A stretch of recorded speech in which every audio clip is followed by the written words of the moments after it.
সত্যি দিদি ভাই, আমি ওর মা হয়ে বলছি, তোর জন্মের পর থেকে ওই বদলে যাওয়া আদিকে আমি আজও বুঝতে পারলাম না। যত দিন যাচ্ছে তত যেন ও পাষাণ হয়ে যাচ্ছে। যে ভালোবাসার কদর বোঝে না তার জন্য কেন করিস যেচে কেন কষ্ট পাস বলতো? কেন কষ্ট পাস? যতদিন না তোর বাবার এই ভুলটা ভাঙে ততদিন আকুল ভাবে তুই তোর বাবার জন্য কিচ্ছু করার চেষ্টা করবি না দিদি ভাই। না না ঠাম্মি, বাবার যদি একটু কষ্ট হয় আমি সেটা নিতে পারি না। বাবার যদি কখনো কিছু হয়, বাবা আমাকে যতই দূরে ঠেলুক আমি সবার আগে বাবার কাছেই যাওয়ার চেষ্টা করব। তুমি বলো না, কোনো মেয়ে কি তার বাবাকে কষ্ট পেতে দেখতে পারে? কখনো মুখ ঘুরিয়ে থাকতে? কিন্তু দিদি ভাই, আমি ওকে পেটেই ধরেছি, কিন্তু এখন তো দেখছি তুই ওর মেয়ে নস, তুই ওর মা হয়ে বসে আছিস। যার জন্য তোর এত ভালোবাসা, সে কি তোর ভালোবাসাটা বুঝতে পারছে? তার উপকার করতে গিয়ে নিজের হাতটার কি অবস্থা করলি বলতো? কাছে হাত কেটে যন্ত্রণা পেলেও আমি সত্যি কষ্ট পাইনি ঠাম্মি। এই যে বাবা আমার হাতের ওপর পাটা রাখলো, আমি যে বাবার পাটা ধরতে পারলাম, এর যে সুখ, এটা যন্ত্রণার থেকে অনেক বেশি। এই সুখটা আমার কাছে অনেক বড় পাওনা ঠাম্মি। তোকে যে আমি কি বলি দিদি ভাই, আমি নিজেই বুঝতে পারছি না। ও মা, হাত থেকে তো বেশ রক্ত পড়ছে। দাঁড়া, আমি আসছি। ঠাম্মি, আমি ঠিক আছি ঠাম্মি।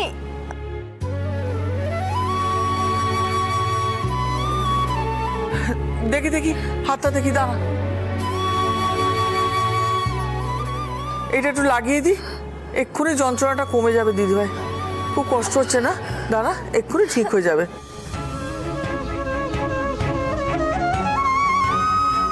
দেখি এটা ধর তো, একটু ব্যান্ডেজটা করি। এক্ষুনি ঠিক হয়ে যাবে, দাঁড়া। না না, আমি ঠিক আছি ঠাম্মি, আমার কিছু হয়নি। তুই চুপ কর, আমি যেটা বলছি শোন। আজকে কিন্তু তোকে একবার ক্লিনিকে যেতে হবে। তুই চল, আমার সঙ্গে চল। তার কি দরকার? তুমি তো সব করে দিচ্ছ। আরে বাবা, এটা তো এমার্জেন্সির জন্য একটু চুন আর চিনি দিলাম যাতে রক্তটা বন্ধ হয়, কিন্তু ইঞ্জেকশনটা তো নিতে হবে। চল, তুই আমার সঙ্গে চল। না না ঠাম্মি, তুমি তো আজ সকালেই বলছিলে তোমার পায়ে ব্যথা। আমি একটু কাছেই তো, আমি গিয়ে দেখিয়ে আসছি, তাহলে হবে তো? কিন্তু তুই একলা যেতে পারবি? পারবো ঠাম্মি। ঠিক আছে, তাহলে সাবধানে যাস।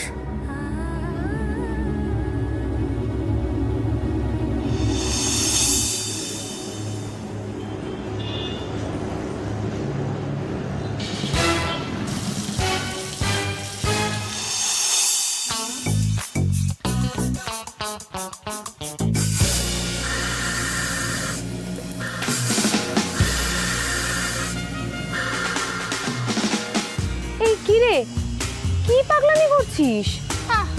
একটু চুপ কর না, একদম কথা বলবি না। মানে চাকার হাওয়াটা খুলে দিলে আমরা ফিরবো কি করে? সিম্পল, একটা ক্যাব ধরে চলে যা। আর তুই যাবি না?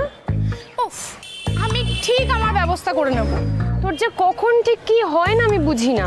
আরে বাবা তুই যা না, যা। বাই।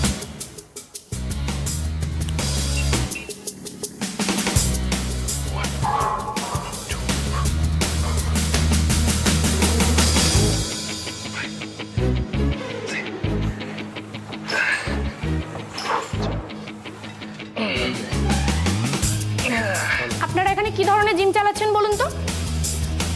বাইরে আমার টু হুইলারটা রেখেছিলাম, আর গিয়ে দেখছি কে পাংচার করে দিয়েছে। পাশেই দেখছি আবার একটা পাংচার সারানোর দোকানও রয়েছে। কেসটা কি বলুন তো? আপনাদের মধ্যে কি কোনো ডিল আছে নাকি? এত ফিজ নেওয়া হচ্ছে, আবার সাইড বিজনেস খুলেছেন। আপনাদের এখানে আমি মেম্বারশিপ নিয়েই ভুল করেছি। আপনি আমার টাকাটা ফেরত দেওয়ার ব্যবস্থা করুন, আমি অন্য কোথাও মেম্বারশিপ নিতে চাই। আমি আগেই বলেছিলাম এ মেয়ে নয়, সাক্ষাৎ সমস্যা। এই তুই ওর টাকাকে ফেরত দিয়ে দিয়ে আর ঝামেলা মেটা। আরে দাঁড়া না একটু। ম্যাডাম আপনাকে একটা কাজ করেছি, আপনাকে একটা ক্যাব বুক করে দিচ্ছি, আর সেই ক্যাবের পেছন আমি আপনার স্কুটারটা নিয়ে আসছি। হ্যাঁ, আর পাংচারটা সারিয়েও দিচ্ছি আপনাকে। এই দাঁড়ান, আপনি আমাকে কি ভাবছেন? হ্যাঁ, আমার বাড়িতে কটা ড্রাইভার আছে জানেন? কটা গাড়ি আছে জানেন? আপনি জানেন? যেখানে আমি আমার বাড়ির ড্রাইভারকে বিশ্বাস করি না, সেখানে ক্যাব ড্রাইভারকে বিশ্বাস করে তার গাড়িতে আমি উঠে পড়বো? না না মানে বলুন তাহলে কি করব? উনি আমার ট্রেনার তো, আপনি ওনাকে বলতে পারেন ওনার ওপর আমার বিশ্বাস আছে। উনি আমাকে ড্রপ করে দিয়ে আসলে আমি যেতে পারি। আমি কোনো চান্সই নেই। প্লিজ ভাই, please please please please please. কেন মাথা খাচ্ছিস বলতো? আমি বললাম তো আমি যাবো না। বুঝেছি, আপনি আমার টাকাটা ফেরত দেওয়ার ব্যবস্থা করুন তো। না না ম্যাডাম, না ম্যাডাম, ভাই ভাই প্লিজ প্লিজ ভাই, লকডাউনে জিমের অবস্থা খুব খারাপ ভাই। তারপর আবার যদি সাবস্ক্রিপশনের টাকা ফেরত দিতে হয়, প্লিজ ভাই। ঠিক আছে ম্যাম, আমি আপনার জন্য কি করতে পারি? তেমন কিছু না, আমাকে বাড়ি অবধি ড্রপ করে দিয়ে আসলেই হবে। চলুন।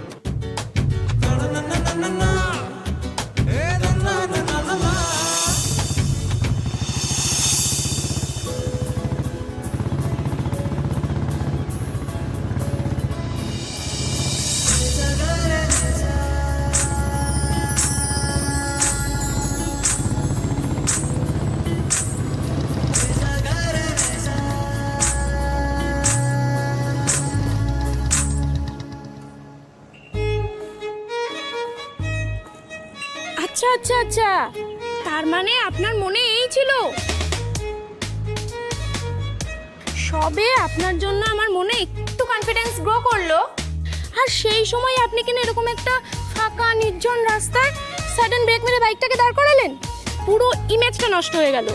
এই যে শুনুন, আপনার মতলবটা কি বলুন তো? শুনুন, আপনার যা ভাবার ভাবুন, আমার তাতে কিছু যায় আসে না, কিন্তু আপাতত আপনি গাড়ি থেকে নামুন তাড়াতাড়ি। নামুন মানে? ইয়ার কি নাকি? আপনি আমাকে বাড়িতে ড্রপ করবেন বলে গাড়িতে তুললেন, এখন মাঝ রাস্তায় নামিয়ে দেওয়ার মানেটা কি? মানেটা হলো এই বাকি পথ আপনি পায়ে হেঁটে চলে যান।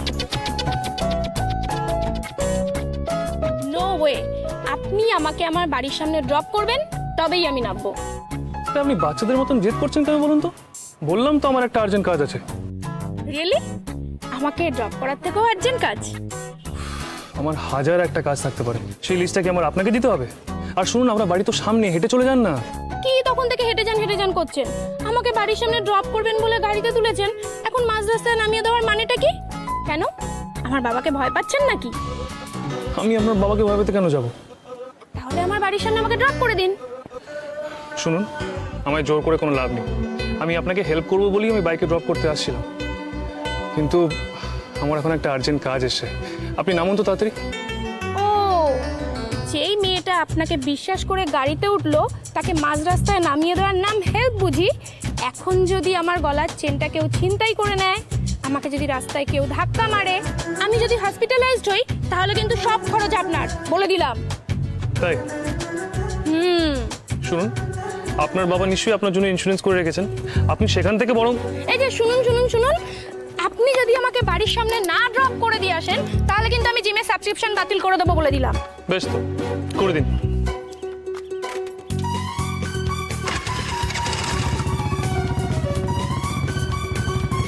এই যে হ্যালো, এই যে শুনুন, হ্যালো।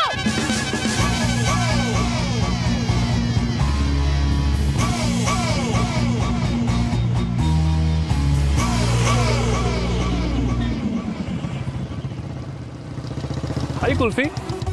High Sam. আমি এতক্ষণ ধরে ভাবছিলাম যদি আপনার সাথে দেখা হয়ে যায়, আর দেখুন দেখা হয়ে গেল। তো কোথায় চললেন? আপনি এখনো চুপ করে আছেন? মুড অফ নাকি আবার বাড়ি থেকে বেরিয়ে এসেছেন? না, আমি কাছেই একটা কাজে যাচ্ছি, মোটো আমি বাড়ি থেকে বেরিয়ে আসিনি। সেদিন তো আমি ভুল করেছিলাম। এই দেখুন, আপনি কথায় কথায় সিরিয়াস হয়ে যান। আরে আমি তো ইয়ার্কি মারছিলাম। তো শুনুন না, এই সামনে একটা কফি শপ আছে, যাবেন? আপনাকে কিছু কথা বলার ছিল। আসলে আমি একটা আর্জেন্ট কাজে যাচ্ছি, অন্য কোনো দিন কথা বললে হয় না? জরুরি কাজে যখন যাচ্ছেন তখন আর কি বলি, বেশ পরেই নেওয়া হবে। আচ্ছা, আপনি কোথায় যাচ্ছেন বলুন, আমি আপনাকে ড্রপ করে দিচ্ছি। না, সেসবের কোনো দরকার নেই, আমি নিজেই চলে যেতে পারবো। দরকার নেই বললেই হলো? বলছি তো আমি আপনাকে ড্রপ করে দেবো, আসুন।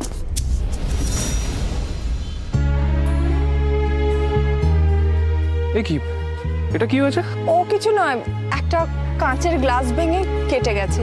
কেটে গেছে আর বলছেন কিছু নয়? গ্লাসে কেটেছে? তার মানে তো অনেক রক্ত বেরিয়েছে। হ্যাঁ। কি হ্যাঁ?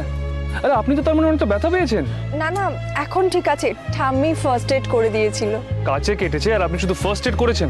এর থেকে কত বড় ইনফেকশন হয়ে যেতে পারে আপনি জানেন? আপনি উঠুন। আপনি ব্যস্ত হচ্ছেন কেন? কাছেই তো, আমি ঠিক চলে যাব। আপনাকে শুধু শুধু আর কষ্ট করতে হবে না। কাছে হোক আর যাই হোক, আমার কোনো কষ্ট হবে না। আপনি উঠবেন নাকি আপনাকে আমি তুলে বসিয়ে দেবো? আসুন।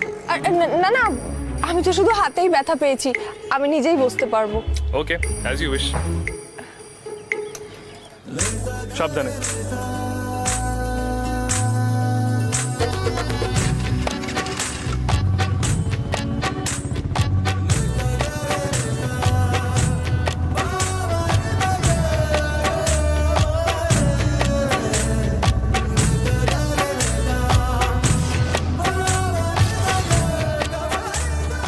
দাঁড়ান দাঁড়ান দাঁড়ান, এই যে এই ক্লিনিকটা।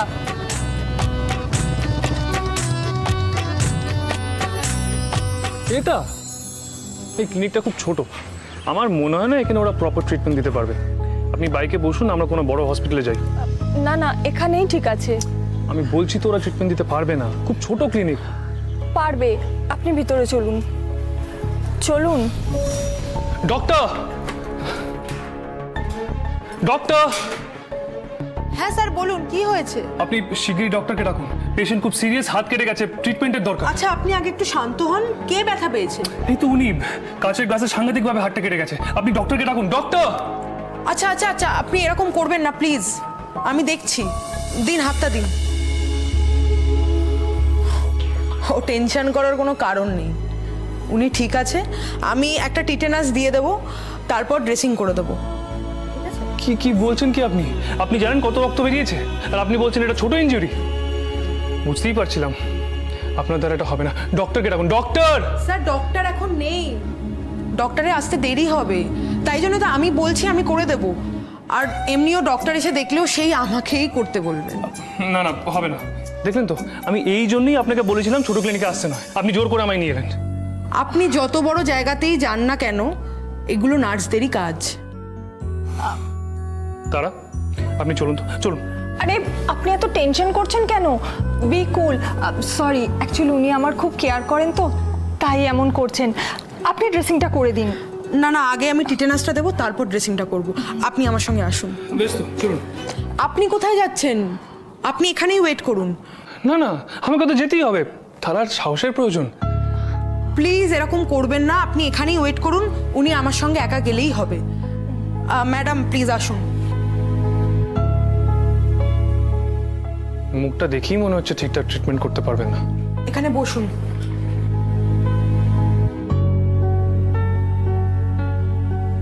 ম্যাডাম উনি কে? আমার বন্ধু। ও, তবে দেখে কিন্তু মোটেই তা মনে হচ্ছে না। কেন এমন কেন বলছেন? দেখুন, বন্ধু হলে বড় ব্যথাতে ছোট রিয়্যাক্ট করে, আর লাভার হলে ছোট ব্যথাতেই বড় রিয়্যাক্ট করে, ঠিক যেমন উনি করছেন। যাই হোক, আমার কিন্তু তাই মনে হচ্ছে। কই হাতটা দিন।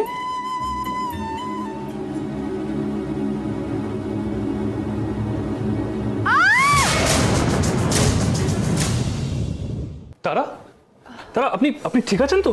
আপনি এত জোরে চিৎকার করলেন কেন? তারা, আপনার হাত ঠিক আছে তো? কিচ্ছু হয়নি ওনার, রিল্যাক্স। টিটেনাসটা দিলাম তো। আরে আপনি আজব তো, এইভাবে টিটেনাস কেউ দেয়? ওনার চিৎকার শুনে বুঝতে পারলেন উনি কতটা ব্যথা পেয়েছে? আপনি দয়া করে এখন বাইরে গিয়ে ঠান্ডা হয়ে অপেক্ষা করুন, আমাকে আমার কাজটা করতে দিন, ড্রেসিংটা করব। আমি কোথাও যাব না, আমি এখানেই আছি, আপনি ড্রেসিং করুন। আচ্ছা ঠিক আছে, হাতটা দিন। আরে কি করছেনটা কি আপনি? আচ্ছা, আপনি কি কাউকে ব্যথা না দিয়ে কাজ করতে পারেন না নাকি? ঠিক আছে, তাহলে আপনি এর কাজটা করুন, দেখে নিন যেন ওনার ব্যথা না লাগে। আর ওষুধ ট্রেতে রাখা আছে, সেটা নয় আপনি লাগিয়ে দিন। আপনি কি ভাবছেন আমি পারবো না? আমায় দিন, আমি করছি। শুনুন শুনুন শুনুন শুনুন, আরে শুধু শুধু আপনি কেন কষ্ট করছেন? ওনাকেই করতে দিন না। আপনি ভয় পাচ্ছেন নাকি? বিশ্বাস করুন, এনসিসি থেকে আমার সব ট্রেনিং নেওয়া আছে। আপনার হাতে এক ফোঁটাও ব্যথা লাগবে না, আমি সব ড্রেসিং করে দিচ্ছি। ওকে? মনের পছন্দের মানুষ। চিনি ছাড়া অরেঞ্জ জুস যে আমার পছন্দ, আপনি কি করে জানলেন? ভেরি সিম্পল, আপনি অরেঞ্জ ফ্লেভার পারফিউম ইউজ করছেন, আমি তাতেই বুঝে গেছি আপনার এই ফ্লেভারটা পছন্দ। আর আপনি যে ন্যাচারাল জিনিসপত্র পছন্দ করেন সেটাও আমি জানি, তাই অর্ডার করার সময় সুগার অ্যাড করতে বারণ করেছি। বাহ, ভেরি নাইস। আপনি তো দেখছি মেয়েদের মন খুব ভালো রিড করতে পারেন। আমি তো না হয় মনটা ভালোই রিড করতে পারি, কিন্তু আপনি তো এখনো আমার মনটা বুঝতে পারছেন না।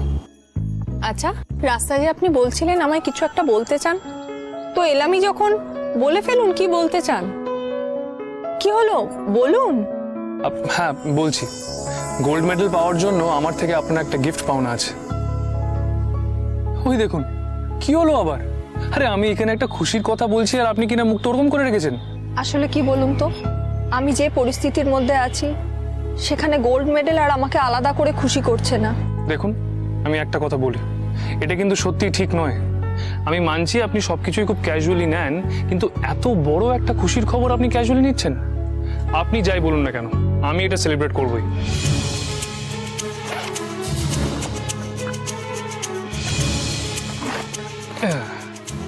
এই নিন আপনার গিফট। কি আছে এতে? খুলেই দেখুন না।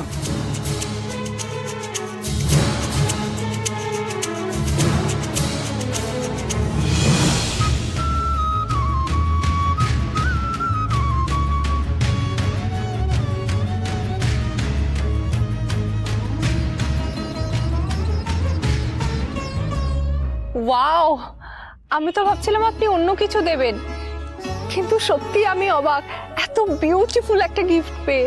আপনার পছন্দ হয়েছে? হ্যাঁ, বাবা আর মেয়ের ভালোবাসা যেটা গিফটের মধ্যে ধরা আছে সেটা আমার না পছন্দ হয়ে পারে? আপনি কি করে এত সুন্দর একটা গিফট খুঁজে বের করলেন বলুন তো? সিম্পল, আমি গিফট দেওয়ার সময় যাকে গিফটটা দিচ্ছি তার খুশির কথা মাথায় রাখি। আমি জানি আপনার গোটা জীবনে একমাত্র খুশি আপনার বাবার ভালোবাসা, তাই এই gift. Thank you so much Sam. তা আপনার এই গোল্ড মেডেল পাওয়ায় আপনার বাবা কতটা খুশি হয়েছেন? গোল্ড মেডেল পাওয়া মেয়েকে কি বাবা কাছে টেনে নিয়েছে? আপনাদের মধ্যেকার এতদিনের দূরত্ব এখন আর নেই তো? এখন নিশ্চয়ই উনি আপনার জন্য গর্বিত। না স্যাম, আজও বাবা আমাকে মেয়ে বলে মেনে নেননি। এখন নিশ্চয়ই উনি আপনার জন্য গর্বিত। না স্যাম, আজও বাবা আমাকে মেয়ে বলে মেনে নেননি।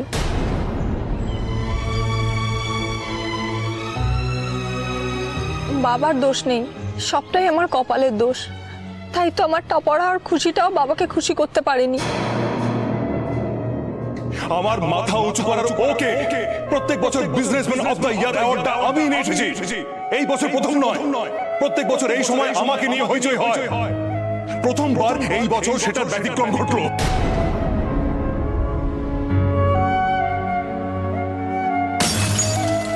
আমি ভাবতাম পড়াশোনার সাফল্য দিয়ে আমি বাবার মনে জায়গা করে নিতে পারবো, পাইনি। আমার এই চাওয়াটা স্বপ্নই থেকে যাবে। এই জীবনে মনে হয় আমি আর বাবার ভালোবাসা কোনোদিন পাবো না। সত্যি আপনার মনের অবস্থাটা আমি বুঝতে পারছি, কষ্টটাও বুঝতে পারছি। আপনার এই সাফল্য সবাইকে খুশি করলেও যার খুশিটা আপনাকে সবার থেকে বেশি খুশি করতো, সেই মানুষটাই যখন এমন ব্যবহার করে তখন আপনার ভেতরের কষ্টটা আমি বুঝি। কিন্তু তারপরও বলছি, গোল্ড মেডেল পাওয়ার পরেও আপনার বাবা যে আপনাকে নিজের মেয়ে বলে স্বীকার করেননি, এই কথাটা ভেবে আপনি এত কষ্ট পাবেন না। এটাই জীবনের লাস্ট চান্স নয়, বরং এটাই শুরু। বিশ্বাস করুন, আপনার ভালো সময় এখন থেকেই শুরু হলো। দেখবেন একদিন নিশ্চয়ই উনি আপনাকে মেয়ে বলে কাছে টেনে নেবেন। আমিও তো সেই বিশ্বাসে ভর করে এতদিন বেঁচেছিলাম, কিন্তু এখন বুঝতে পারি না আদৌ কি সেই স্বপ্নটা সত্যি হবে। নিশ্চয়ই হবে। আমি একটা কথা বলছি, ওটা আপনি কেবল ফলো করবেন। সকালে ঘুম থেকে উঠে বাবার সামনে দাঁড়াবো না, বাবা যেন আমায় না দেখে, এসব নেগেটিভ চিন্তা ভাবনা দিয়ে দিন শুরু করবেন না। বরং বাবা আমাকে একদিন ঠিক মেয়ে হিসেবে মেনে নেবে, ওনার সামনে গিয়ে দাঁড়াবো, কথা বলবো, বাবা আপনাকে কাছে টেনে নেবে, আমাদের মধ্যে সব দূরত্ব দূর হয়ে যাবে। এইসব চিন্তা ভাবনা দিয়ে আপনি দিনটা শুরু করুন। দেখবেন আপনি যা যা ভাবছেন সব সত্যি হবে। কি বলছেন স্যাম? এরকম ভাবলেই বাবা আমাকে মেয়ে বলে স্বীকার করবে? নিশ্চয়ই করবে। দেখবেন এমন একটা পরিস্থিতি নিজে থেকেই আসবে। আসলে আমাদের মনের ভাবনাটাই তো জীবন, সেটাই তো আমাদের বেঁচে থাকার জোর, বেঁচে থাকার শক্তি। মন থেকে আমরা যেটা ভাবি সেটাই হয়। ভাবনাটাকে কখনো ছেড়ে দিতে নেই। দেখবেন ভাবনাটাই একদিন সত্যি হবে, হবেই। এরপর থেকে জীবনের যে কোনো প্রবলেম আমার সাথে শেয়ার করবেন, দেখবেন সলিউশন হাজির। ওকে? ওকে।